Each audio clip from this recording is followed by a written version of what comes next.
ჰაკერების სკანდალის შემდეგ ჰოლივუდი ჯერ კიდევ ვერ დაალაგდა მოპარული ელექტრონული ფოსტის კიდევ ერთი სერიის გავრცელებას საზოგადოებაში და მედიაში კიდევ უფრო დიდი აჟიოტაჟი მოჰყვა. ვინ წარმოიდგენდა, რომ ჩენინგ ტატუმი საკმაოდ გონებამახვილი აღმოჩნდებოდა ჯორჯ კლუნი კი თითქმის წინასწარმეტყველი.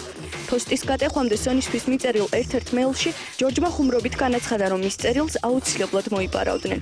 საბოლოო ჯამში ამერიკელებმა კინოინდუსტრიაში ერთ-ერთი წამყვანი კომპანიის დაყაჩაღება ჩრდილოეთ კორეას დააბრალეს, რომლის მეთაურიც კიმ ჩენ ინი თურმე სონის ფილმმა ინტერვიუ გააღიზიანა.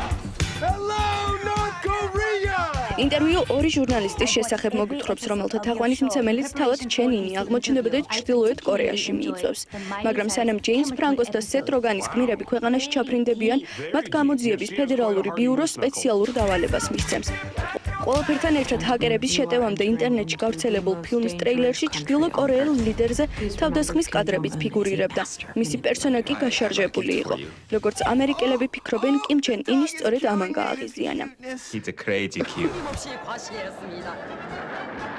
სონიზე შეტევის შემდეგ კინოკომპანიამ ინტერვიუს პრემიერა გადადო. ჯეიმს ფრანკოს და სეთ როგანის პოსტერები კი ბილბორდებიდანაც ჩამოხსნეს, თუმცა ამან საქმეს ვერ უშველა. მიუხედავად იმისა, რომ ჩრდილოეთ კორეის წარმომადგენლების ოფიციალურ განცხადებაში ნათქვამია, რომ ეს ქვეყანა სონიზე ჰაკერულ თავდასხმაში არ მონაწილეობდა, კიმ ჩენ ინმა მუქარის წერილი მაინც გამოაქვეყნა. ლიდერი თეთრი სახლის აფეთქებით იმუქრება, რადგან მიიჩნევს, რომ ფილმი კინოკომპანიას სწორედ მან შეუკვეთა.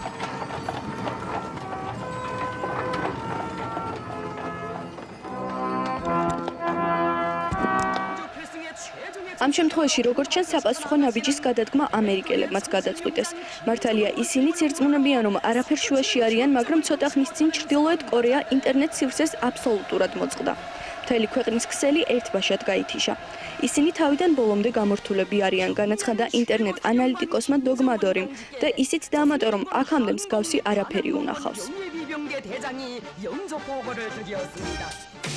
ჯერჯერობით გაურკვეველია, როგორ დასრულდება ორი ქვეყნის ინტერნეტ ომი. ჩრდილოეთ კორეამ ერთი დღის შემდეგ გარკვეულ საიტებზე წვდომა როგორც იქნა დაიბრუნა.